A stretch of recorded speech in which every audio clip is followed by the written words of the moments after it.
বাবার চরণে আমার শতকোটি দণ্ডবত প্রণাম। সকল ভক্তদের চরণে আমার শতকোটি দণ্ডবত প্রণাম জানাচ্ছি। আমি লাস্ট 3 দিন তো বলেছি, আজকেও আসলে বাবার সম্বন্ধে আমি আমি স্যাটারডে সানডে জয়েন করে থাকি, তো বাকি দিনগুলো আমি জয়েন করতে পারি না, কিন্তু আমি অন্যদের যে ইউটিউব ভিডিওস গুলো আমি শুনি, তাতে আমি একটা কথা, মানে টুয়ার লাস্ট ভিডিওটা আমি শুনেছিলাম, তাতে একটা কথা আমার যেটা, মানে আমিও সেদিনকার ওর কথা শুনতে শুনতে মনে পড়ছিলাম, এটা ঠিকই যে এই কথাগুলো যে এতগুলো আমি বলে যাচ্ছি, আমি নিজেও বুঝতে পারছি না কিভাবে বলছি, কারণ এত ডিটেলসে এত ছোট ছোট ঘটনা কখনো আমি হয়তো মানে সবার সঙ্গে ডিসকাসও করিনি। তো এটা ঠিক যে ও যে বলেছিল যে বাবার কাছে থাকলে অনেক কিছুই ঘটে, বাবা ভুলিয়ে রাখে বা আমরা অত মনে রাখতে পারি না, কিন্তু এখন আমরা যখন ফ্রি টাইমে যখন ভাবছি, তখন বাবার সঙ্গে কাটানো মুহূর্তগুলো বারবার মনে পড়ছে। আর বাবা কি বলেছিল, ওই দিনকার কি হয়েছিল, এরকম অনেক ছোট ছোট ঘটনা আর কি মনে পড়ছে, যেগুলো তখন অত মনে থাকতো না সবসময়, রোজ রোজ কি ঘটতো কি বলতো বাবা।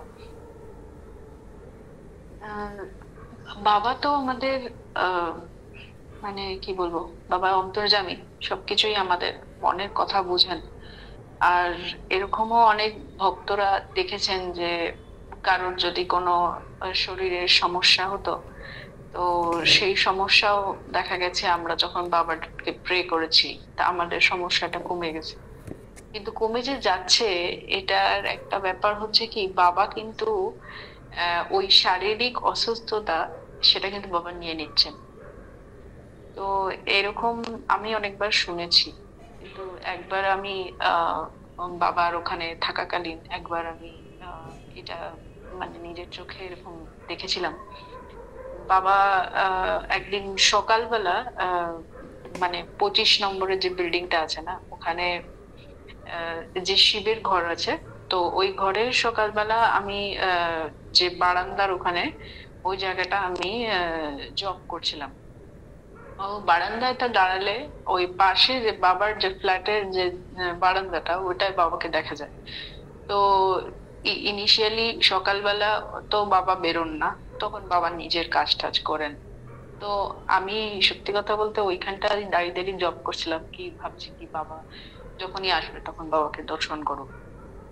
তো আমি দেখছি কি বাবা ওই বারান্দার ওখানে একবার আসলো, এসে একটা দড়ি লাগানো আছে ওইখানে, একটা গামছা ছিল, ওই গামছাটা বাবা নিল, নিয়ে চলে গেল। আবার কিছুক্ষণ পরে এসে বাবা ওই গামছাটা মেলে দিল। আবার রিপিটেডলি এরকম 2-3 বার আমি জব করতে করতে দেখছি, খালি বাবা আসছে, গামছাটা মেলে দিচ্ছে, আবার গামছাটা নিয়ে চলে যাচ্ছে। এটা ভাবছি কি, এতবার বাবা নিচ্ছে আর রাখছে গামছাটা, দড়িতে কি হচ্ছে আমি বুঝতে পারলাম না। তো তো আমি যখন আমার জবটা শেষ করে আমি বেরিয়ে ওই দিকে গেছি, তো তখন আহ মামা দিদি বললো যে এখন আসিস না এদিকে, বাবার শরীরটা ভালো না। বাবা সকাল থেকে অনেকবার মানে লুজ মোশন হয়েছে, মোটামুটি 7-8 বার এরকম গেছে, বাবার শরীরটা খুব দুর্বল হয়ে গেছে এরকম। তো তারপরে আমি বললাম আচ্ছা ঠিক আছে, তো ফিরত চলে এসেছি। এসে ওই শিবের ঘরে বসে আছি, আমার সঙ্গে উম গেছিল অন্নপূর্ণা। তো আমরা দুজনে বসে আর কি কথা বলছি। তো অন্নপূর্ণা মাসি বলছে কি যে আর চল আমরা জব করি, বাবা একটু সুস্থ বোধ করবে। তো আমরা এরকম বসে আছি, তার 5 মিনিটসের মধ্যে একটা কল আসলো ফোনে। তো ফোনে কলটা আসছে, একজন ভক্ত কল করেছে যে তার বাচ্চা খুব ক্রিটিক্যাল কন্ডিশন, হসপিটালাইজড, খুব সম্ভবত এইমস এ বোধহয় ভর্তি ছিল এরকম বাচ্চাটা। আর ওখানে একটু ক্রিটিক্যাল কন্ডিশন হয়ে গেছে, তাই জন্য বলছে এক্ষুনি বাবার সঙ্গে কথা বলাতে হবে। তো আমরা তখন বলছি বাবার সঙ্গে তো এক্ষুনি কথা বলা যাবে না, ঠিক আছে আমরা বাবাকে জানাচ্ছি। না না, বাবাকে এক্ষুনি জানাও যে আমার মেয়ের খুবই ক্রিটিক্যাল কন্ডিশন, আমাদের মানে ডক্টর এখন কিছু বলতে পারছে না, আমাদের খুব ইয়ে হচ্ছে, অনেক সমস্যা হচ্ছে, আমার বাচ্চা খুব সাফার করছে। তো তখনই যখন ফোনটা রাখলাম, তখন আমি অন্নপূর্ণার দিকে তাকালাম, ও আমার দিকে তাকিয়ে বলছে যে আচ্ছা, তো তাহলে যে বাচ্চাটা অসুস্থ হয়েছে সেই ভক্ত তো বাবাকে প্রে করছে, আর এদিকে বাবার শরীর খারাপ। তো এইটা মানে ও আমাকে বলল যে দেখ, এই জন্য বাবার সকাল থেকে এরকম অবস্থা। এই জন্য ভাবছি বাবার হঠাৎ করে এরকম, তো বাবা তো এরকম কিছু আমাদের মতো আজে বাজে জিনিস খায় না যে বাবার পেট খারাপ করবে। হ্যাঁ, তো বাবার কেন হবে লুজ মোশন? তো তারপরে দেখছি হ্যাঁ ঠিক, বাবা তখনও যাচ্ছে বারবার। তো যাই হোক, সে তো আমাদের ফোন করলো। তা তারপরে আমাকে বলেছিল হোয়াটসঅ্যাপে তার মেডিকেল রিপোর্টস গুলো পাঠাবে। ঠিক আছে, তো বাবাকে দেখাতে বললো। তো অদ্ভুত ব্যাপার হচ্ছে, আহ আহ, তো বাবা কিন্তু এরকম ঘটনাটা ঘটছে হচ্ছে সকালবেলা, ধরুন 7:30 8টা এরকম নাগাদ। তো আমরা তো ঠিক আছে, আজকে তো বাবা বেরোবে না, বাবার তো শরীরটা খারাপ। তো তখন বাজে হচ্ছে 10:30 11টা এরকম নাগাদ। বাবা দেখলাম ওই দিকের গেটটা খুলে বেরোলো, বেরিয়ে এসে আমাকে ডেকে বললো চলো 20 নম্বর যাবো। আমি দেখে ভাবলাম কি বাবা 20 নম্বর যাবে, বাবার তো শরীর খারাপ, মানে কিন্তু বাবা এরকম বলছে, বাবাকে তো কিছু বলতে পারবো না। তো দেখলাম মামুনি দিও নামলো, বাবাও নামলো, আমাকে বললো চলো। আর ঠিক আছে, তো আমরা তিনজনে গেলাম।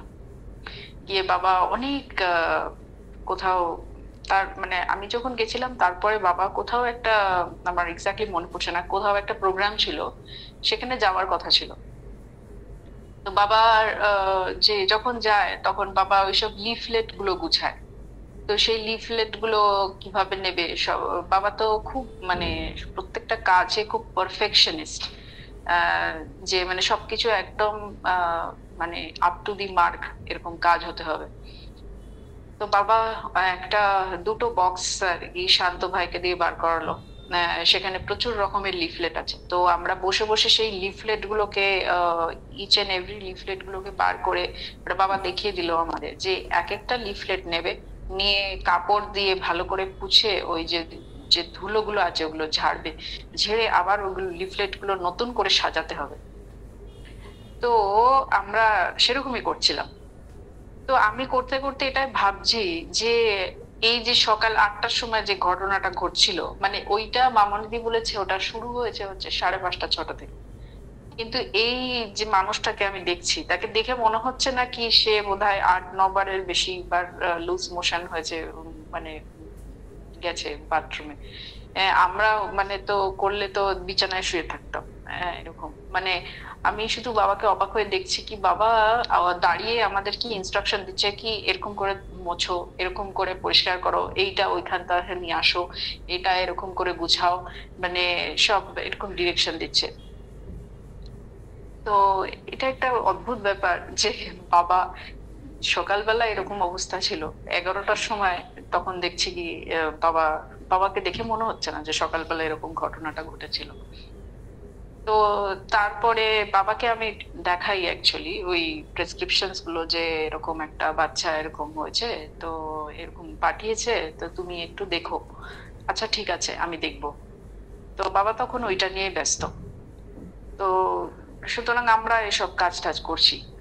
এর মধ্যে বাবা ওই 20 নম্বরের যে কিচেনটা আছে না, কিচেনের ওই পিছন দিকে একটা স্টোর রুম মতো আছে, ওইখানটা বাবা ঢুকে গেল। এই কি করছে বাবা, ঠিক আছে কাজ করছেন। তো আমরা তো এদিকে পরিষ্কার করছি। তারপরে আমাদের এসব কাজ টাজ হয়ে গেছে, আমরা ওই সব আবার লিফলেট গুলো পরিষ্কার করে আবার সাজিয়ে ওইগুলোকে আলাদা আলাদা করে বান্ডিল করে আমরা একটা পেটিতে ভরে দিয়েছি। বাবা কিছুক্ষণ পর বেরিয়ে এলো, এসে বলল, আমি আমি বললাম কি বাবা ওই ঘরে কি আর কিছু কাজ আছে আমাদের? না না, ওইখানে তোমাদের কোনো কাজ নেই, ওইখানে আমার অনেকগুলো কৌটো আছে, আমি ওইগুলো পরিষ্কার করছিলাম। কৌটো পরিষ্কার করছিলে? হ্যাঁ, আমার অনেক কৌটো আছে, সেটা আমি পরিষ্কার করছিলাম। তো বাবার কথাগুলো তো সবসময় খুব একটা শিশুর মতো মানে কথা বলতো। তো বাবা খুব হেসে হেসে আমাকে বলছে, আজকে আমি 35টা কৌটো ধুয়ে পরিষ্কার করেছি আর মুছলাম কৌটোগুলো। আমি বলছি, 35টা কৌটো তুমি ধুয়ে পরিষ্কার করলে? এখন কি হবে এই কৌটোগুলো দিয়ে? না, এই কৌটোগুলো আমার কাছে ছিল, এগুলো আহ, এগুলো নোংরা হয়ে গেছিল, এগুলো আমি প্রতিটা কৌটো ধুয়ে পরিষ্কার করে বাবা কাপড় দিয়ে মুছেছে। 35টা কৌটো, মানে একদম এক্স্যাক্টলি নাম্বারটাও মনে আছে। বাবা বলছে, আমি আজকে 35টা কৌটো ধুয়ে আজকে আমি পরিষ্কার করেছি। কেন না, যখন কারোর শরীর খারাপ হবে তাদেরকে যে ওষুধগুলো দিতে হবে সেজন্য আমি কৌটোগুলো রেডি করে রাখলাম।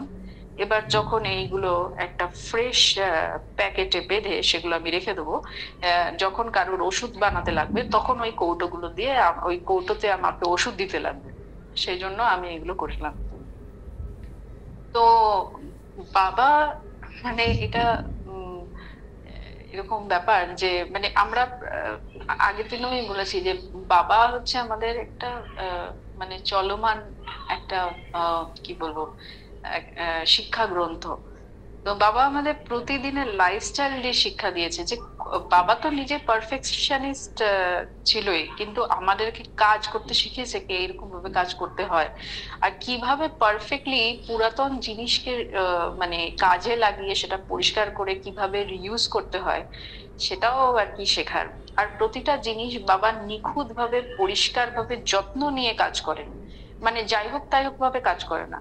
তো এইটাও বাবা আমাদের শিক্ষা দিচ্ছে কি যে আমরা ডেইলি লাইফে কি করে যত্ন নিয়ে প্রতিটা কাজ, ছোট ছোট কাজ হলো সেটা কত যত্ন নিয়ে করব।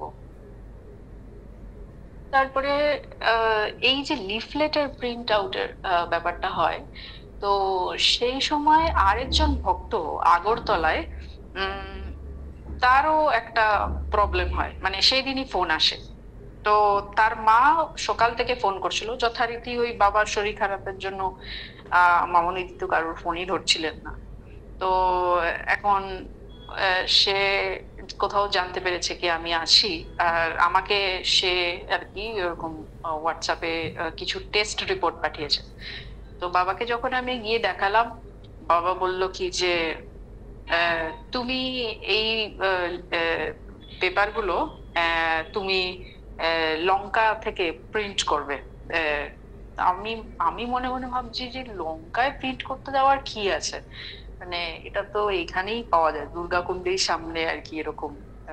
তো তো আমি বলছি ঠিক আছে। আহ, এবার সেদিনকার দুপুরবেলা এসব মানে ওইসব কাজকর্ম করেছি আমরা, ওইসব লিফলেট গুছিয়েছি। তো বাবা আমাকে বলেছে কি লঙ্কা থেকে প্রিন্ট করতে যাবে, কিন্তু আমি কিরকম মানে একটা বলদের মতো কথাবার্তা শুনিনি। বাবা ভাবছি কি যে এই সামনে প্রিন্ট করতে যাবো এক্ষুনি, একটু লাঞ্চ ফাঞ্চ করে তারপর একটু রেস্ট নিয়ে যাব, একটু এত রোদ্দুর।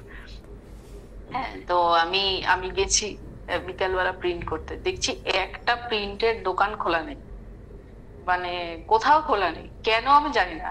একটাও প্রিন্টের দোকান আমি খোলা পাইনি, কিন্তু ওখানে কিন্তু ওরকম প্রিন্টের দোকান আছে একটা, ওই বাবার মানে বাড়ির ওই পিছন দিকে আছে, তারপর আরো এদিক ওদিক আছে। তো যথারীতি আমাকে সেই লঙ্কাই যেতে হয়েছিল প্রিন্ট করাতে। ঠিক আছে, মানে আলটিমেটলি পাইনি আমি কি ওই, মানে লঙ্কা যেতে হয়েছিল ইন দ্য সেন্স লঙ্কায় অ্যাকচুয়ালি আমি গেছিলাম আদুরি মার একটা কাজে, আদুরি মাকে নিয়ে, আদুরি মার কিছু একটা হেলথ মেসেজের জন্য আর কি। তো তখন ওই সময় আমাকে আমি দেখলাম কি ওইখান থেকে আমার প্রিন্ট হবে। তো মানে এইগুলো হচ্ছে মানে আমরা তো বোকার মতো কথাবার্তা গুলো শুনি না বাবা, আমরা নিজের মতো একটা ভেবে নিই। বাবা তো সবই জানে যে কোনটা পসিবল আর কোনটা পসিবল না। বাবা সকালবেলায় বলেছিল কি তুমি যাও লঙ্কা থেকে কি প্রিন্ট করে নাও এইগুলো ডকুমেন্টস গুলো। তো এটা একটা ব্যাপার যে কথা না শোনা ফল, যে আমি গিয়ে ঘুরে মানে এরকম চলে এলাম, দোকানগুলো বন্ধ, পরে লঙ্কা থেকেই প্রিন্ট করতে হয়েছিল আমাকে।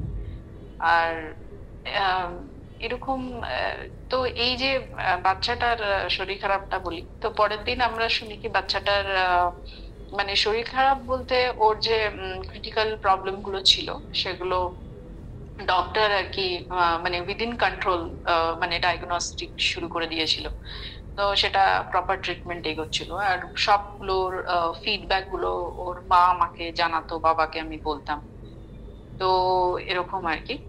তো এই যে ব্যাপারগুলো মানে আমার চোখের সামনে দেখা যে ভক্তরা যখন মানে আমি যে বলছি না যে আমি বাবাকে ফোন করছি, বাবাকে কথা বলো, তো এটা আমিও করেছি এরকম।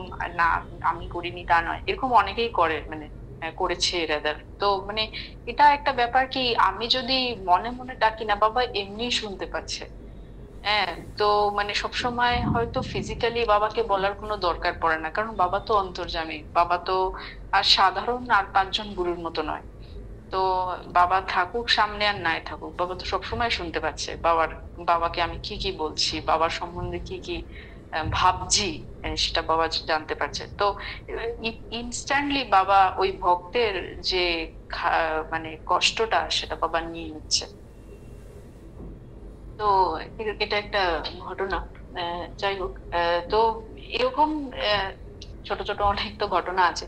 আরেকটা আরেকটা ছোট ইনসিডেন্ট বলি, সেটা হচ্ছে বাবা আমাদের ডেইলি লাইফে এই যে কিভাবে শিক্ষা দিচ্ছে। এই ইলা আন্টি যে বলছিলেন যে বাবা আমাদের খুব বড় বড় প্রবচন এইসব কিছু দেননি, কিন্তু এই ছোট ছোট ব্যাপারগুলো দিয়ে বাবা আমাদের কত সুন্দর করে লেসন দিচ্ছে।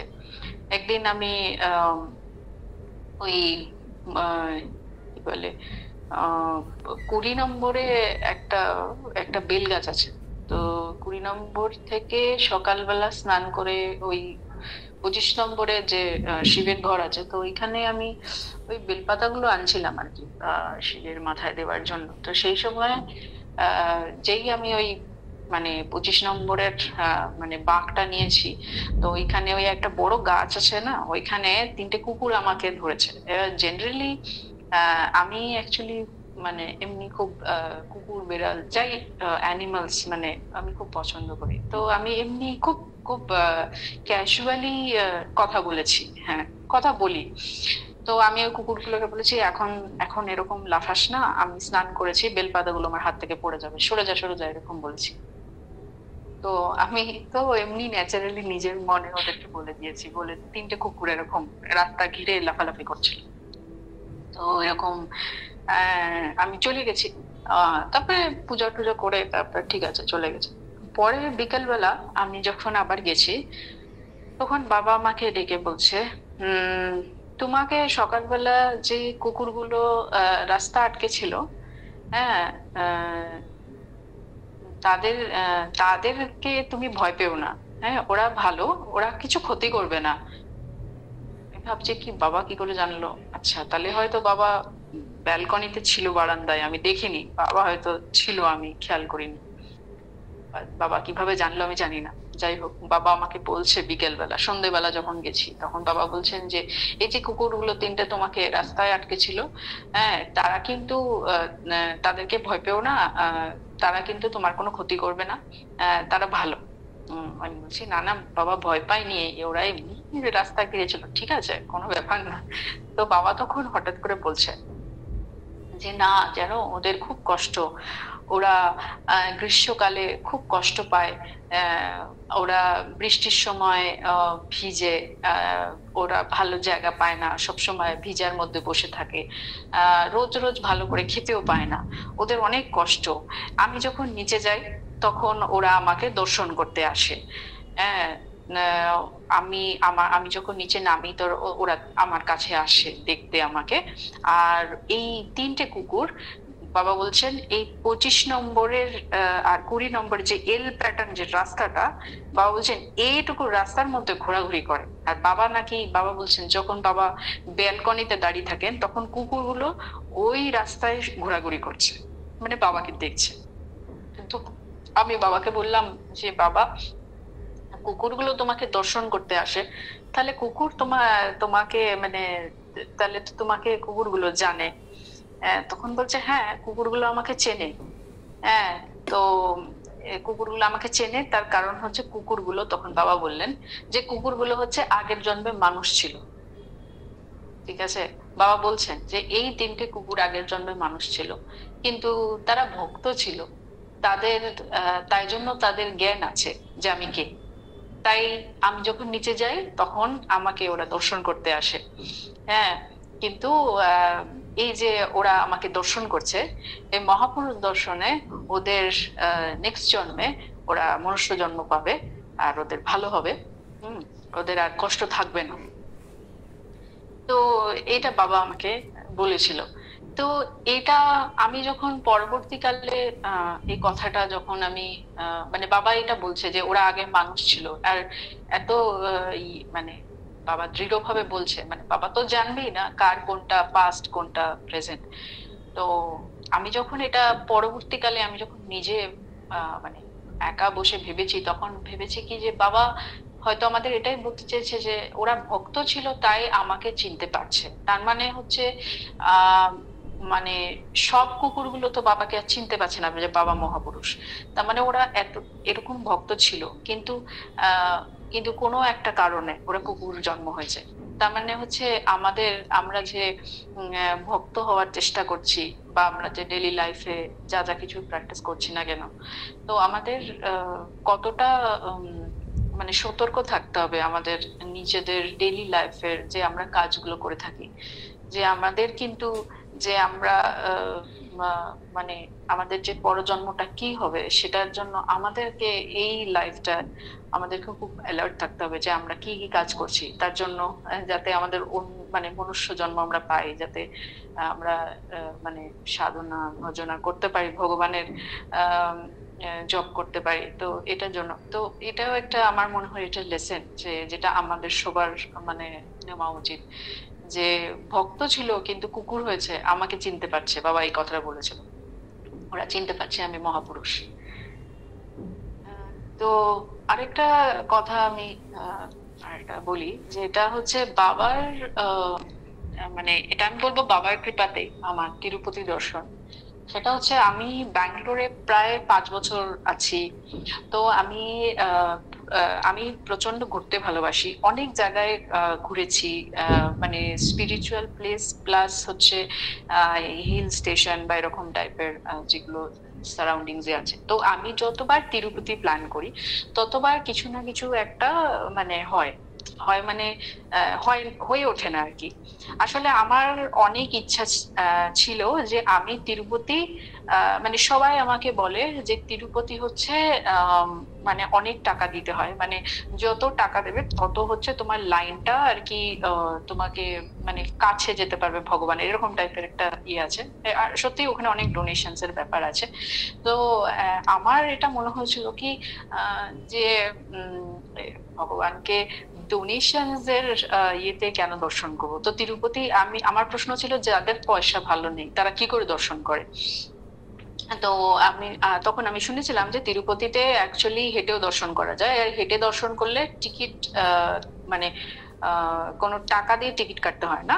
ওটা হচ্ছে অর্ধেকটা রাস্তা হাঁটলে তাহলে একটা ওরা আধার কার্ড দেখলে একটা কুপন দেয়।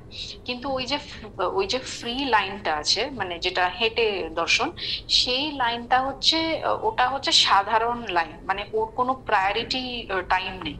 মানে যখন আমরা বুকিং করি একটা বুকিং স্লট দেয় 2 ঘন্টা কি 3 ঘন্টার মধ্যে দর্শন হয়ে যাবে। তো কিন্তু এটার কোনো টাইম নেই। তো এটা হচ্ছে আমরা মানে আজকে যদি লাইন দিই তো মানে ওই 2 ঘন্টাটা 4 ঘন্টা হতে পারে।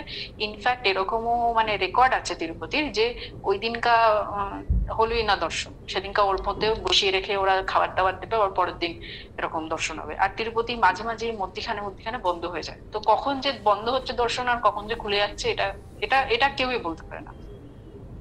তো এবার আরেকটা শুনেছিলাম কি যে হেঁটে দর্শন করতে গেলে যদি আমরা মানে উইকেন্ডসে যাই তাহলে অনেক ভিড় থাকবে, তো উইকডেজে একটু ফ্রি থাকবে।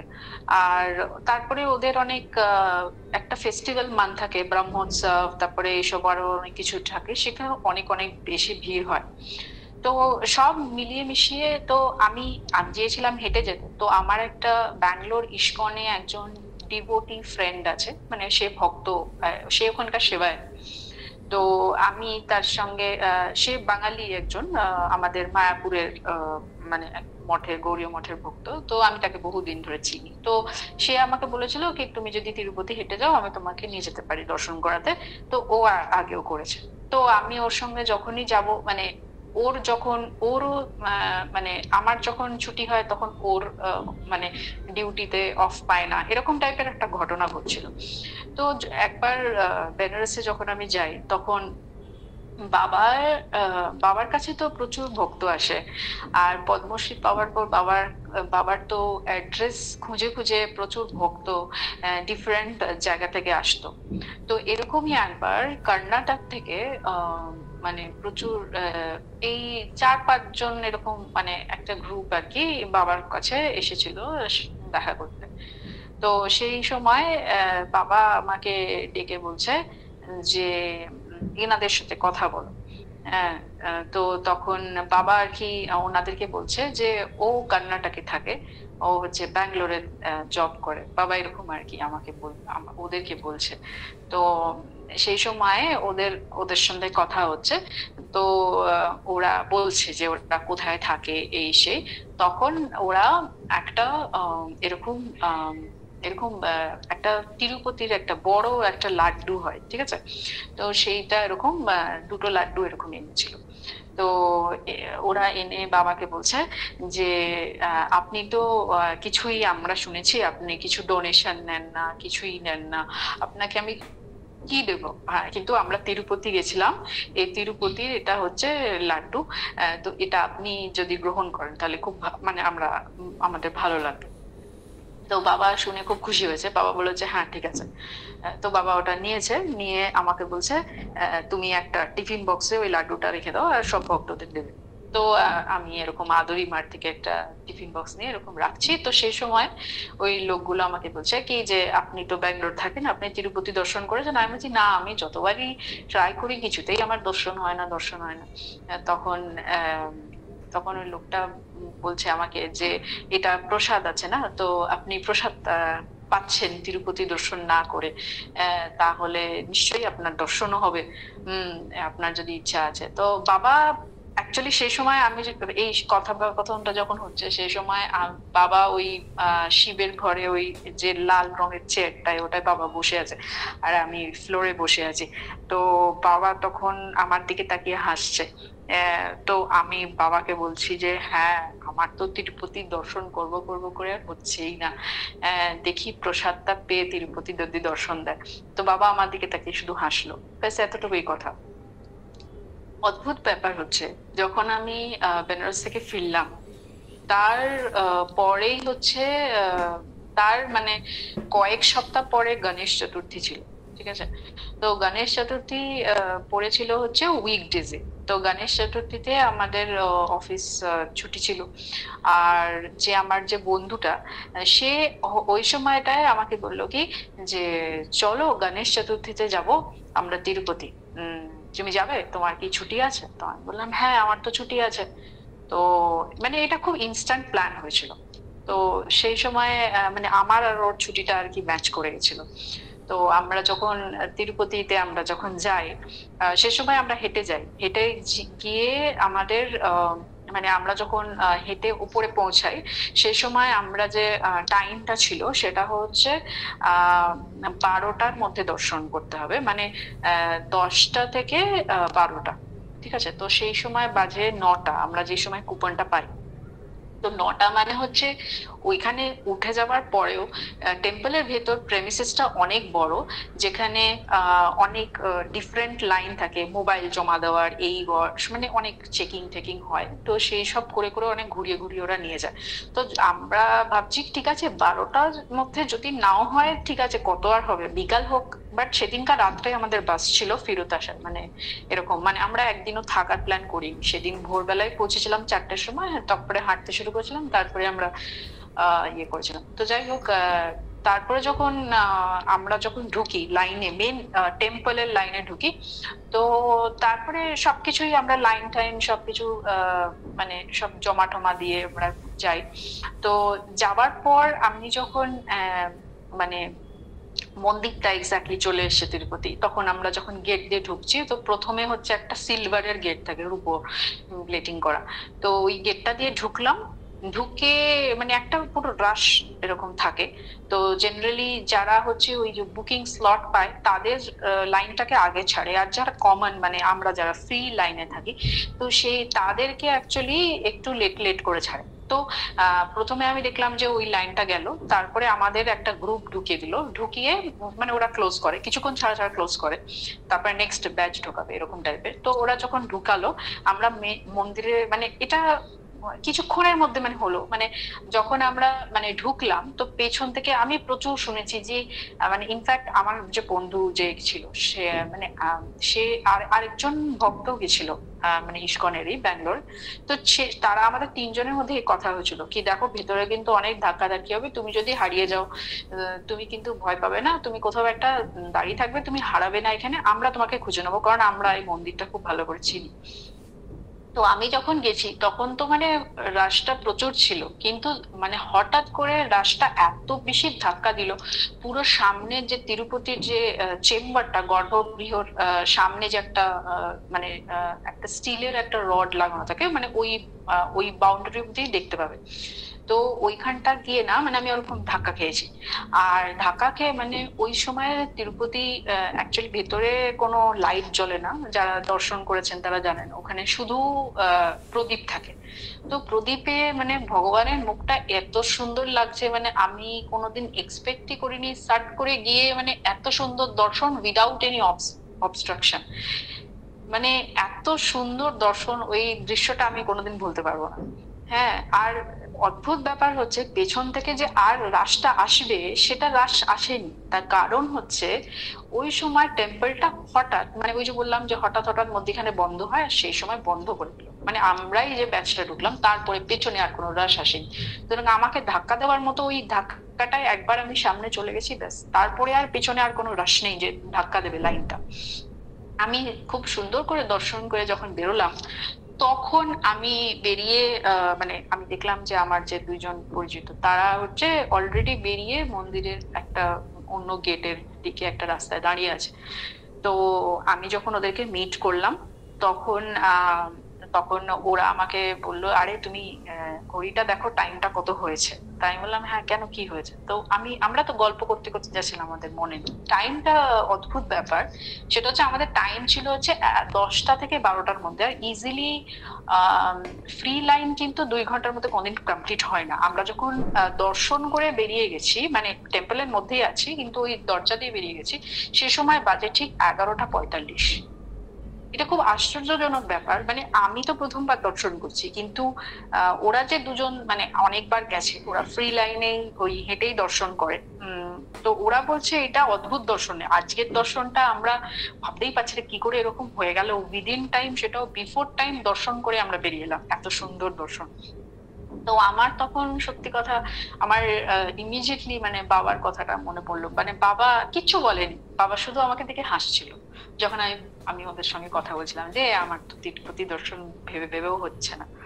হ্যাঁ, তো এরকম তো বাবার কৃপা ছাড়া তো এরকম দর্শন হওয়া ফ্রি লাইনে উইদিন মানে বিফোর টাইম দর্শন করে এত সুন্দর ক্লিয়ারেন্সে আমরা বেরিয়ে এসেছি, মানে আমাদেরকে কেউ আটকায়নি। হ্যাঁ, তো তারপরে মন্দিরটা বললাম যে কিছুক্ষণের জন্য বন্ধ হয়ে গেল, কারণ তখন ওই বিগ্রহকে বোধহয় মানে প্রসাদের জন্য সেবার জন্য নিয়ে যাওয়া হচ্ছে। তো এরকম তারপরে ইনফ্যাক্ট ওই প্রেমিসেসে আমি একটা ফ্রি প্রসাদেমের একটা হল থাকে, তো ওইখানে আমরা ফ্রিতে প্রসাদও পেলাম। তো বাবার কৃপায় আমার মানে ফ্রি তিরুপতি দর্শন, আর সুন্দর তিরুপতিতে আমি ফ্রি অন্নপ্রসাদ মানে পেয়েছি, এটা মানে একটা কৃপা আর কি। তো আমি যখন ওরা বারবার বারবার এটা ডিসকাশন করেই যাচ্ছে, মানে জেনারেলি ওরা বাবার কে কোনোদিন দেখেনি, বাট শুনেছে, আমি কিছু বলিনি, কিন্তু আমি মনে মনে মানে ভাবছি ওরা যখন ডিসকাশন করছে প্রসাদ নিতে নিতে যে এটা কি করে সম্ভব, এই আজকেরটা দারুণ দর্শন হয়েছে। তো আমি মনে মনে ভাবছি যে দর্শনটা কেন হয়েছে সেটা আমি বুঝতে পারছি, যে এটা বাবার কৃপায় আমরা এত সুন্দর দর্শন করেছি। ঠিক আছে, আজকে আমি এই অবধি এখানেই শেষ করলাম।